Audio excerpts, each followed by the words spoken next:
আজ আমি সম্পূর্ণ নতুন একটা রেসিপি রান্না করব, যেটা এর আগে আমি কখনোই রান্না করিনি। আমার হাজবেন্ড যখন মেসে ছিল তখন নাকি প্রতি শুক্রবারে তাদের মেসে এই রেসিপিটা রান্না হতো। তাই আমার হাজবেন্ড কিছুদিন ধরে বায়না ধরেছে তাদের এই মেসের রেসিপিটা রান্না করে দিতে হবে। তার মেস জীবনের সবচাইতে মজাদার রেসিপি নাকি এটা। আসসালামু আলাইকুম এভরিওয়ান, আজ আমি আমার হাজবেন্ডের পছন্দের রেসিপি রান্না করব।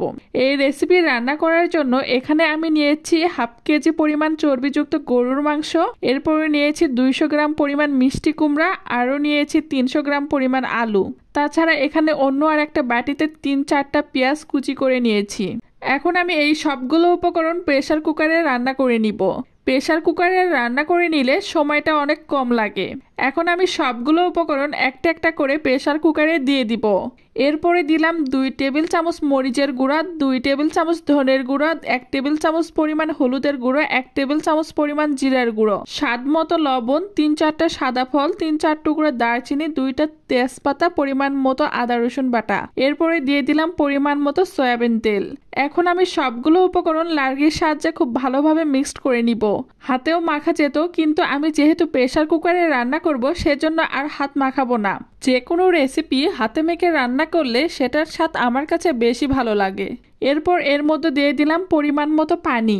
পানি দিয়ে ঢাকনাটা লাগিয়ে 8 থেকে 10টা সিজ দিব। এদিকে তরকারি তেলানে দেওয়ার জন্য একটা কড়াইয়ে পরিমাণ মতো তেল দিয়ে পেঁয়াজগুলো ভেজে নিচ্ছি। যে কোনো তরকারিতে তেলানি দিলে তরকারির স্বাদ আরও বেড়ে যায়। পেঁয়াজ যখন হালকা বাদামি হয়ে আসবে তখন এর মধ্যে দিয়ে দিব সামান্য পরিমাণ জিরা। প্রেসার কুকারের ঢাকনা খুলে দেখি মাংসগুলো সিদ্ধ হয়ে গেছে। এখন একটা চামচের সাহায্যে আস্তে আস্তে সবগুলো তরকারি কড়াইয়ে দিয়ে দিব। এদিকে আমার বর আমাকে তাড়া দিচ্ছে, কই তোমার রান্না কত দূর। সে বলছে রান্নার নাকি খুব সুন্দর একটা ফ্লেভার পাচ্ছে, তাই তার আর তোর সইছে না খাওয়ার জন্য। তার মেয়ের জীবনের পছন্দের খাবার বলে কথা। আমিও একটু তাড়াতাড়ি করছি রান্নাটা কমপ্লিট করার জন্য। আমি নিজেও অনেকটা উৎসাহিত এই রেসিপিটা খাওয়ার জন্য, কারণ এর আগে আমি কখনোই এই রেসিপিটা ট্রাই করিনি। তরকারির খুব সুন্দর একটা কালার এসেছে। আমি যেই মিষ্টি কুমড়ার ফালিগুলো দিয়েছিলাম সবগুলো মিষ্টি কুমড়া সিদ্ধ হয়ে ভেঙে গেছে। এতে রান্নাটা অনেকটাই গ্রেভি হয়েছে। কিছুক্ষণ কষে নেওয়ার পরে প্রেসার কুকারে থাকা ঝোলগুলো দিয়ে দিলাম। অনেকে হয়তো গরুর মাংস দিয়ে মিষ্টি কুমড়া আর আলুর এই রেসিপি খেয়ে থাকবেন। একটা চামচের সাহায্যে নেড়ে চেড়ে ঢাকনা দিয়ে ঢেকে দিচ্ছিলাম কিছুক্ষণ রান্না হওয়ার জন্য। আমার রান্নাটা পুরোপুরি কমপ্লিট হয়ে গেছে, তাই চুলাটা বন্ধ করে দিলাম। এখন হাজব্যান্ডের সামনে পরিবেশন করব, তাই একটা বাটিতে তরকারিগুলো উঠালাম। আমার হাজব্যান্ড তার পছন্দের এই তরকারি দেখে মহা খুশি।